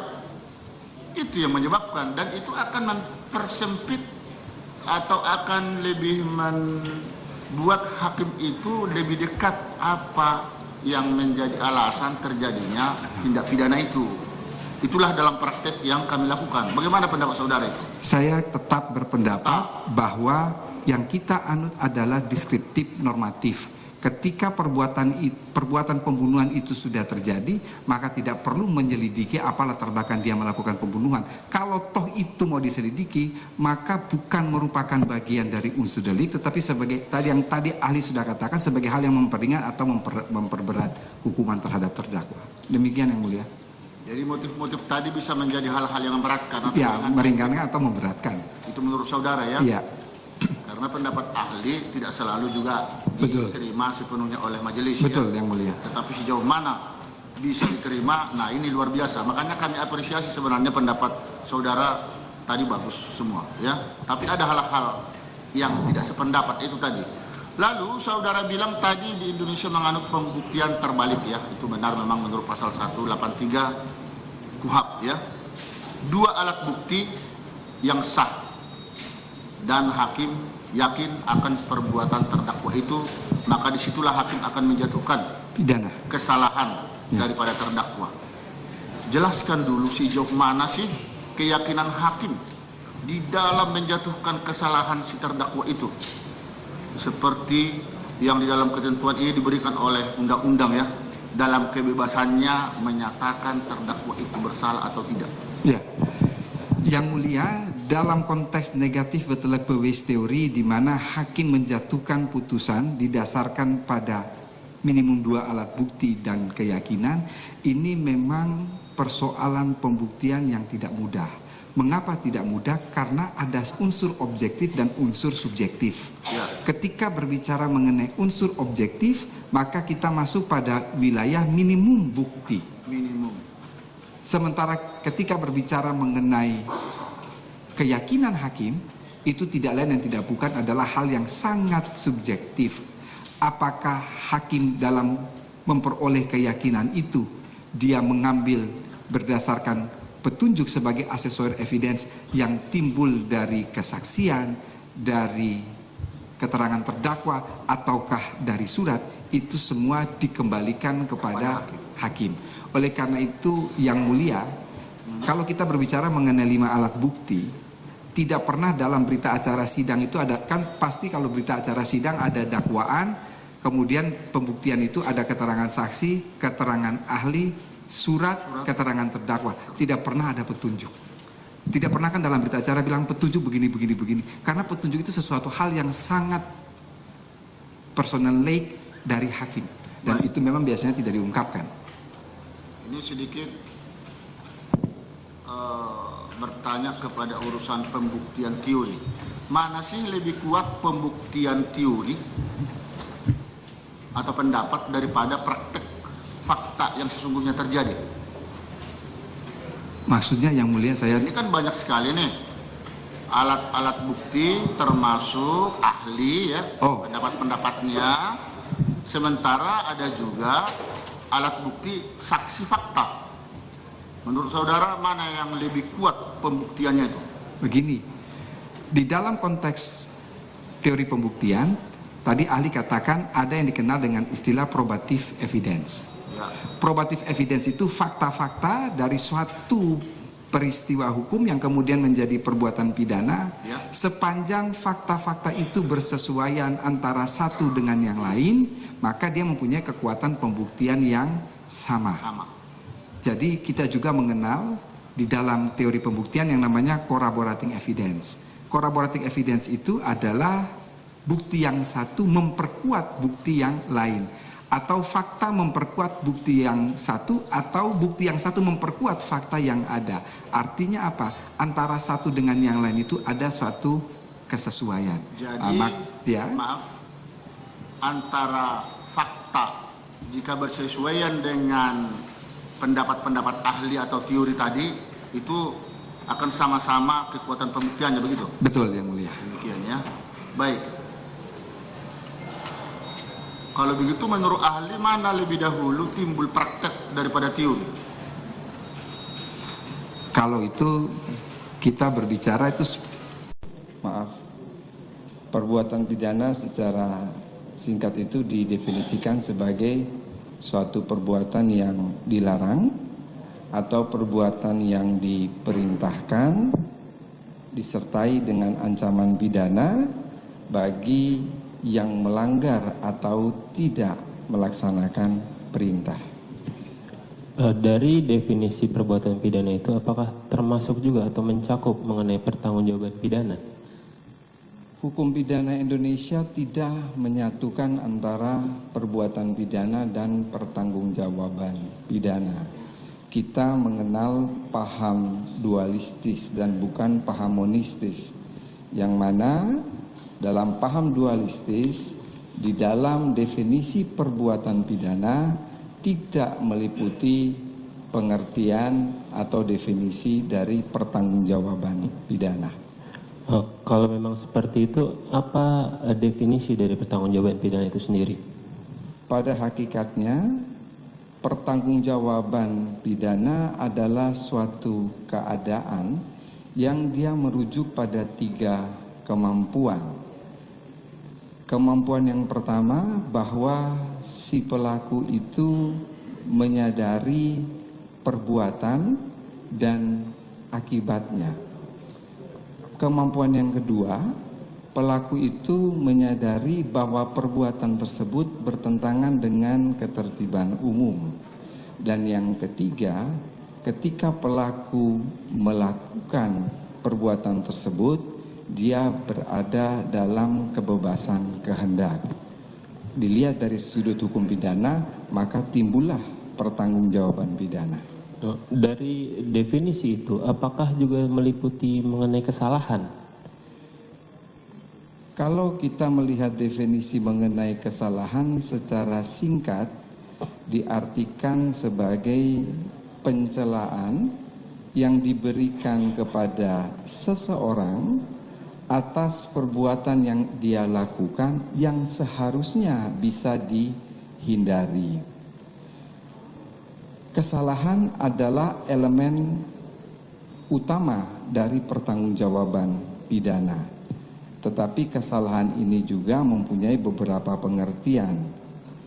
Kesalahan dalam arti yang luas, dia ekivalen dengan pertanggungjawaban. Kesalahan juga bisa diartikan sebagai bentuk kesalahan, baik kesengajaan atau kealpaan, sementara kesalahan dalam pengertian yang sempit adalah salah satu bentuk dari kesalahan itu sendiri yang biasanya kita sebut dengan istilah kealpaan. Kalau memang seperti itu, bagaimana hubungan antara perbuatan pidana dan pertanggungjawaban pidana dalam hukum pidana Indonesia? Hubungan antara pertanggungjawaban pidana dan perbuatan pidana, seseorang yang melakukan perbuatan pidana belum tentu dijatuhi pidana.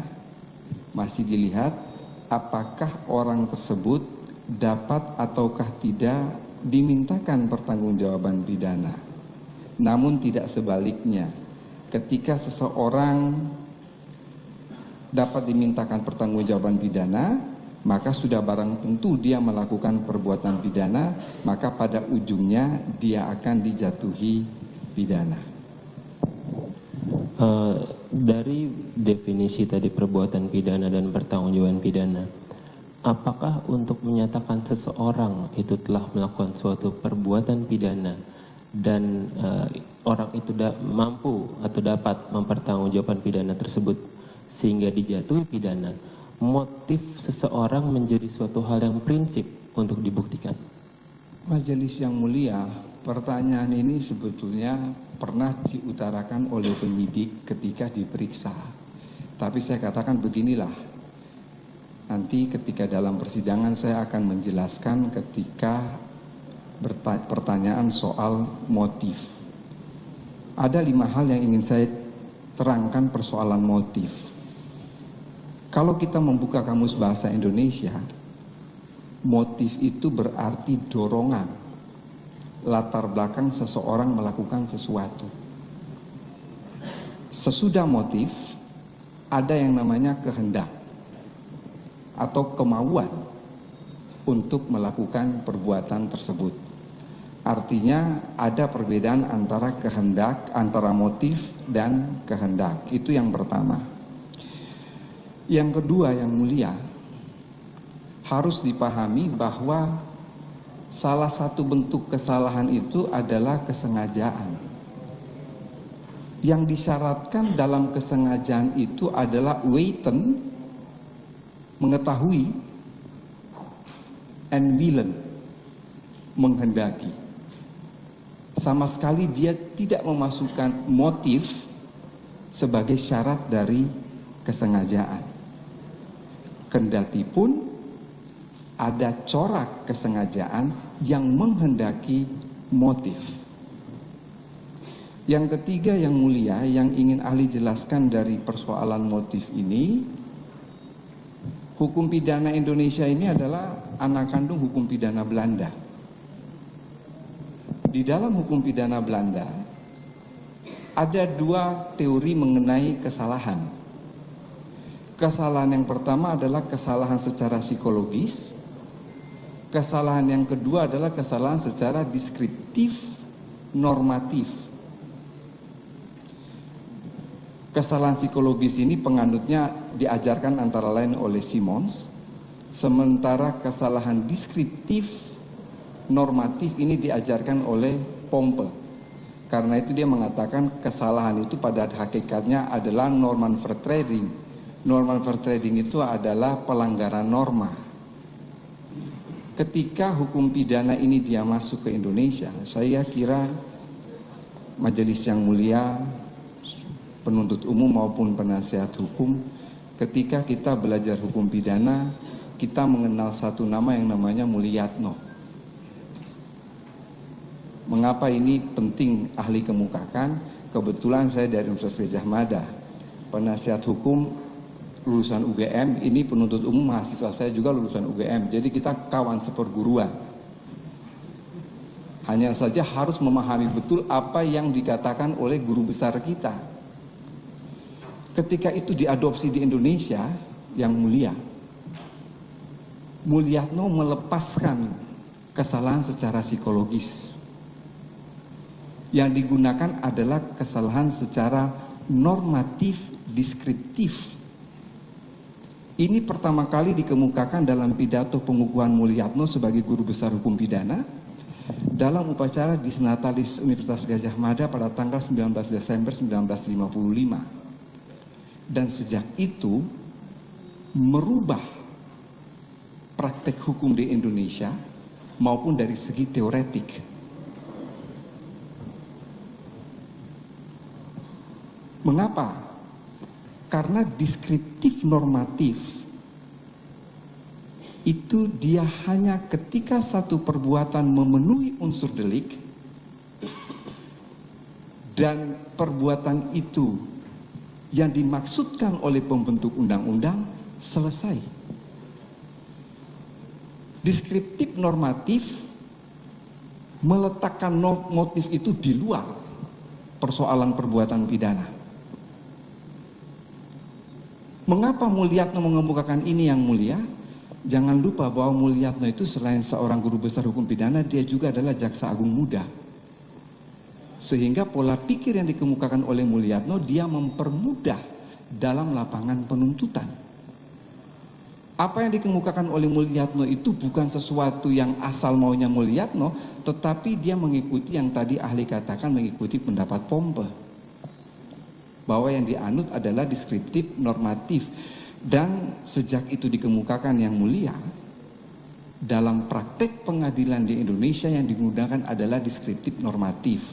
Sebab kritik Pompe terhadap Simons ketika menggunakan kesalahan dalam pengertian psikologis, maka setiap pengadilan menentukan apakah seseorang itu dapat dipertanggungjawabkan, maka dia harus mendatangkan seorang psikiater untuk menentukan apakah orang ini mampu bertanggung jawab ataukah tidak.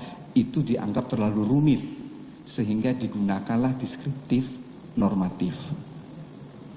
Yang keempat yang ingin ahli jelaskan yang mulia, kalau ada kalanya kata-kata dengan sengaja itu tidak ditulis. Contohnya pasal 351 tentang penganiayaan. Tidak ada di situ kata-kata dengan sengaja. Dia langsung mendefinisikan penganiayaan bla bla bla bla bla. Tidak ada satupun kata tentang sengaja di situ.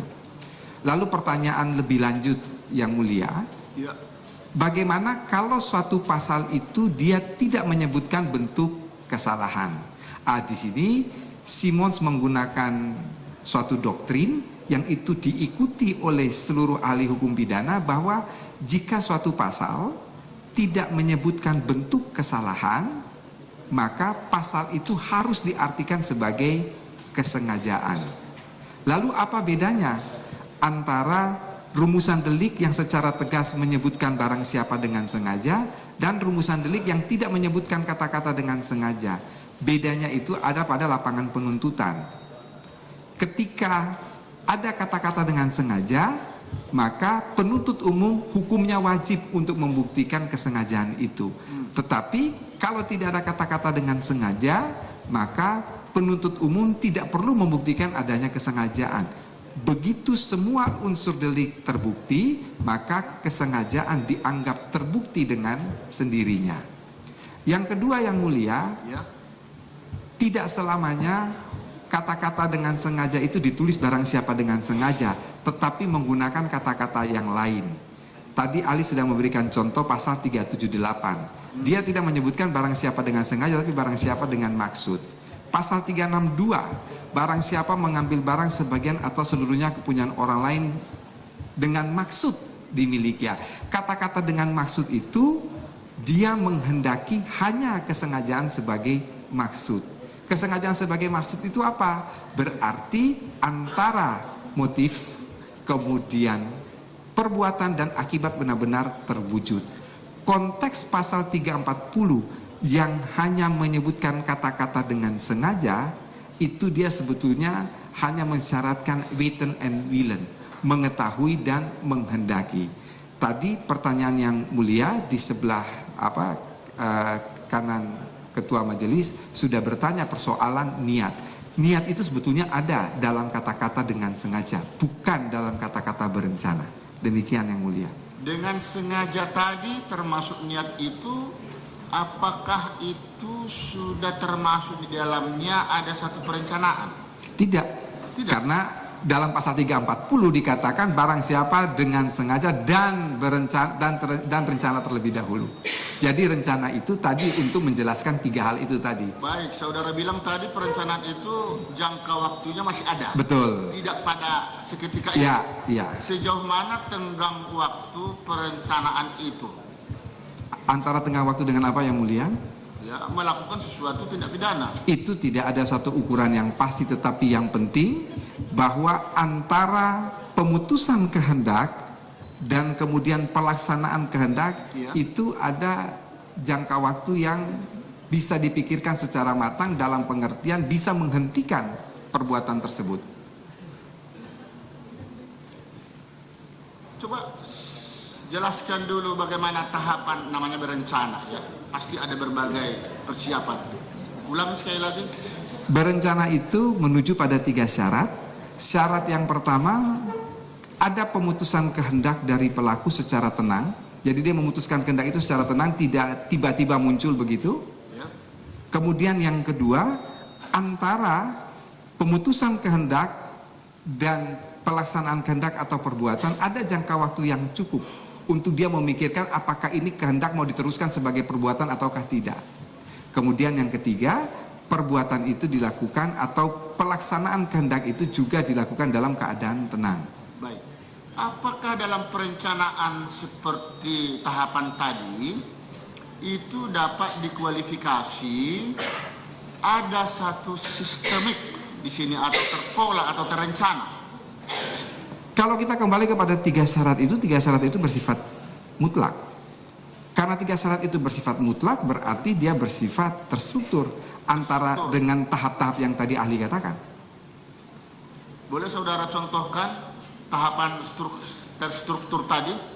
Misalnya ketika saya berniat untuk membunuh seseorang dengan sebilah pisau, saya membeli pisau, saya memutuskan saya mau membunuh si A nih dengan sebilah pisau. Maka saya sudah memutuskan kehendak itu, lalu kemudian saya membeli pisau, saya mengasahnya, saya berjalan di rumah ke rumah si A itu, kemudian mendapatkan si A, lalu saya menghujam dia dengan tusukan pisau tersebut.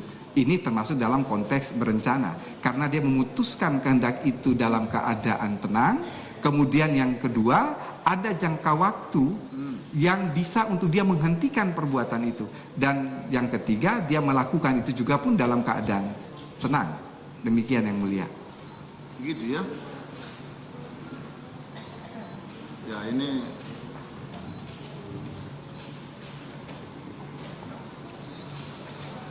kalau kita misalnya ya mau melakukan sesuatu kehendak, keinginan untuk melukai seseorang dan kebetulan seseorang itu teman sendiri atau sahabat, apakah dalam hal ini ada satu maksud kami begini, apakah sampai hati orang itu melakukan sesuatu itu kehendak tadi seharusnya menyuruh orang lain dong.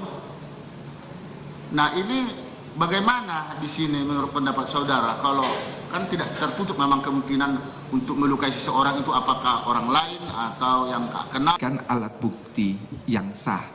Sebetulnya ketika kita berbicara mengenai rekaman CCTV, kita berbicara mengenai persoalan telekonferensi, ini kan adalah kemajuan elektronik, kemajuan teknologi yang sebetulnya dia lebih mengarah kepada mempermudah suatu proses hukum yang tadinya rumit itu lalu menjadi terbuka dan jelas. Yang mulia, ada perbedaan pembuktian di dalam konteks perdata dan dalam konteks pidana.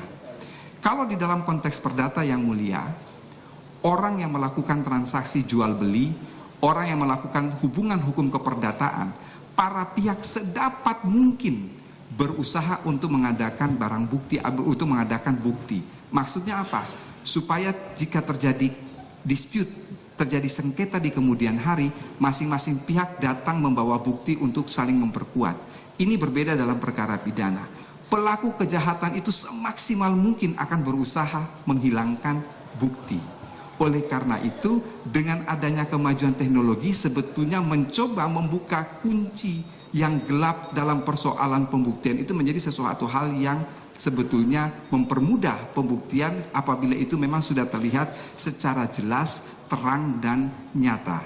Kembali kepada persoalan telekonferensi, saya termasuk ahli yang berpendapat bahwa kesaksian melalui telekonferensi itu adalah sah. Mengapa sah? Kita melihat filosofis. Mengapa saksi itu harus memberikan keterangan di depan sidang pengadilan?